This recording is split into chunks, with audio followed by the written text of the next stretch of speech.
প্ৰিয় দৰ্শক, এই ভিডিঅ'ত মই আপোনালোকক জনাবলৈ চেষ্টা কৰিম north east frontier railway office of the general manager Maligaon গুৱাহাটীৰ পৰা ওলোৱা চাকৰিৰ নটিফিকেশ্যনৰ বিষয়ে। আৰু এই চাকৰিটো হৈছে ৰেলৱেৰ আণ্ডাৰত থকা স্কুলৰ লগত post graduate teacher, trained graduate teacher পদ খালী হৈছে। আৰু এই ৰেলৱে স্কুলটো মালিগাঁৱত অৱস্থিত। গতিকে কি পদ খালী, কেনেকৈ এপ্লাই কৰিব, সকলোবোৰ তথ্য দিবলৈ চেষ্টা কৰিম। ইয়াত কোৱা মতে ডাইৰেক্ট ৱাক ইন ইণ্টাৰভিউ হ'ব। ইণ্টাৰভিউত গৈ জব লাভ কৰিব। ইণ্টাৰভিউত অৰিজিনেল এটা ছেট লৈ যাব আৰু এটা ছেট জেৰক্স কপি নিবলৈ নেপাহৰিব। আপোনাৰ সকলো ডকুমেণ্ট এলং উইথ বায়'ডাটা অৰ ৰেজুমে আৰু লগত application form. Walk-in interview for engagement of part-time school teachers on contractual basis. Railway High School, Maligaon, Netaji Vidyapeeth Railway High School, Maligaon, Railway Primary School, Res Camp, Pandu and Railway DTP School, Amingaon. বহুতো স্কুলত পদ খালী হৈছে। LP স্কুলৰ পৰা higher secondary স্কুলৰ লৈকে। Last ডেটটো হৈছে ষ্টাৰ্টিং ডেটটো হৈছে 8 মে'। তাৰপিছত লাষ্ট ডেটটো হৈছে 24 মে'।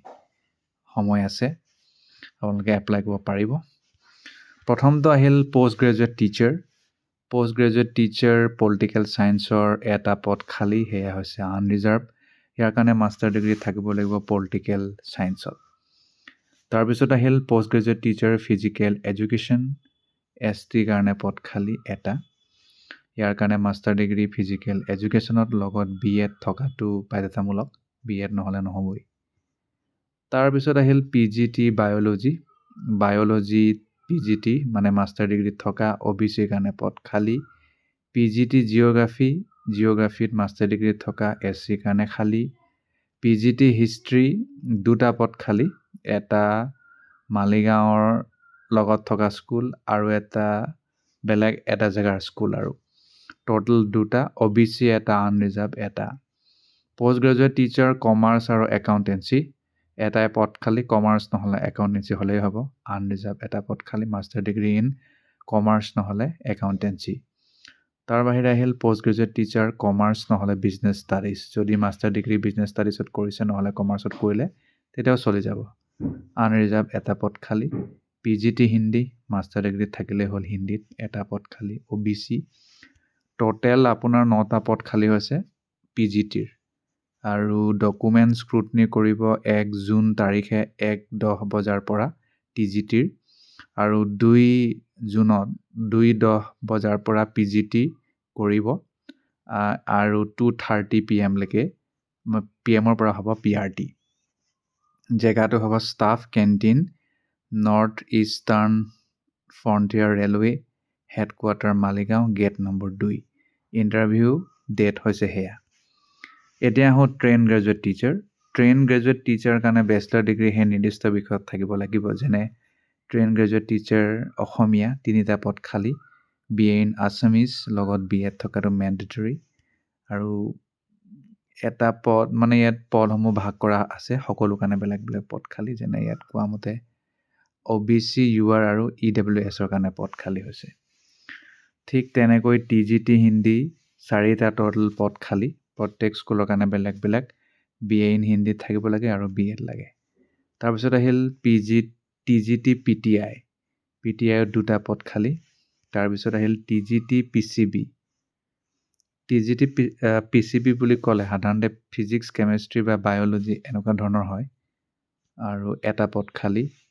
TGT PCM এইটো ফিজিক্স, কেমেষ্ট্ৰি, মেথমেটিক্স 4টা পদ খালী। সকলো স্কুলৰ কাৰণে বেলেগ বেলেগ। গতিকে এই বিষয়ত BSc ইন গ্ৰেজুৱেশ্যন কৰিব লাগিব। আৰু তাৰো বেলেগ বেলেগ পদ খালী। তাৰপিছত আহিল TGT আৰ্টছ ইংলিছ মিডিয়ামৰ কাৰণে 2টা পদ খালী। TGT ড্ৰয়িং 2টা পদ খালী। TGT কম্পিউটাৰ ছায়েন্স এটা পদ খালী।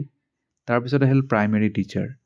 প্ৰাইমেৰী টিচাৰ হিন্দীৰ 3টা পদ খালী হৈছে টোটেল। প্ৰাইমেৰী টিচাৰ কাৰণে জানেই আপোনাৰ DLED বাধ্যতামূলক, লগত ক্লাছ 12 পাছ কৰিলেও হ'ব বা গ্ৰেজুৱেশ্যন কৰিলেও হ'ব। তাৰপিছত মিউজিক ডান্সৰ এটা পদ খালী। গতিকে ইমানেই আৰু তাৰপিছত আহিল ৰেমুনাৰেশ্যন। পষ্ট গ্ৰেজুৱেট টিচাৰসকলে প্ৰতিমাহে ২৭,৫০০ টকাকৈ লাভ কৰিব। ট্ৰেইন গ্ৰেজুৱেট টিচাৰসকলে ২৬,২৫০ টকাকৈ লাভ কৰিব। আৰু প্ৰাইমেৰী ৰেলৱে টিচাৰসকলে ২১,২৫০ টকা প্ৰতিমাহে লাভ কৰিব। বয়স ১৮ পৰা ৬৫ বছৰ বয়সৰ ভিতৰত হ'ব। কেন্দ্ৰীয় বিদ্যালয় সংগঠনৰ ৰুলছৰ মতে হ'ব। আৰু তাৰপিছত 65 ইয়াৰ্ছলৈকে পাৰিব আৰু। পষ্ট গ্ৰেজুৱেট টিচাৰ কথা মই ক'লোৱে, মিনিমাম 50% লাগিব নিজৰ বিষয়ত। তাৰ বাহিৰে BEd লাগে। ইংলিছ মিডিয়ামত পঢ়োৱাৰ ক্ষমতা, কম্পিউটাৰ নলেজ জানিব লাগে।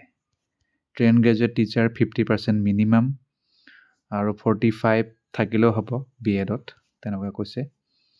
আৰু ইংলিছ মিডিয়ামত পঢ়োৱাৰ ক্ষমতা। অ'কে, গতিকে ডাইৰেক্ট ইণ্টাৰভিউত গ'লেই হ'ল নিজৰ ডকুমেণ্ট লৈ।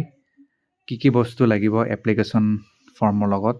Date of birth proof, community certificate, educational qualification certificate, experience certificate, identity proof, proof of good character to gazetted অফিচাৰৰ পৰা, আৰু NOC যদি ক'ৰবাত চাকৰি কৰি আছে, লগত ফটো লাগিব। আৰু দুটা ৱেবছাইট দিয়া আছে য'ত তথ্যসমূহ লাভ কৰিব, www.nfr.indianrailways.gov.in নহ'লে https://railwayschools.nfreis.org। অনলাইন এপ্লিকেশ্যন ফৰ্মেটটো সেইটো প্ৰিণ্ট আউট কৰি ল'ব, আকৌ তাৰ মতে ফিল আপ কৰি পঠাই দিব। এইটো হৈছে তেওঁলোকৰ ফৰ্ম, যিটো অনলাইন তেওঁলোকৰ ৱেবছাইটত উপলব্ধ আছে। Application form for part time teacher on contract basis, ইয়াত ফটো, ইয়াত ছিগনেচাৰ, ইয়াত কেটেগৰী যি হয় সেইটো, TGT হ'লে TGT, PRT হ'লে PRT, PGT হ'লে PGT, নাম ইন কেপিটেল লেটাৰ, বাকী যি তথ্য আৰু চব আৰু যি বিচাৰিছে সকলো তথ্য দি দিব, ছিগনেচাৰ মাৰি দিব, তাৰপিছত আৰু লৈ যাব, সিমানে।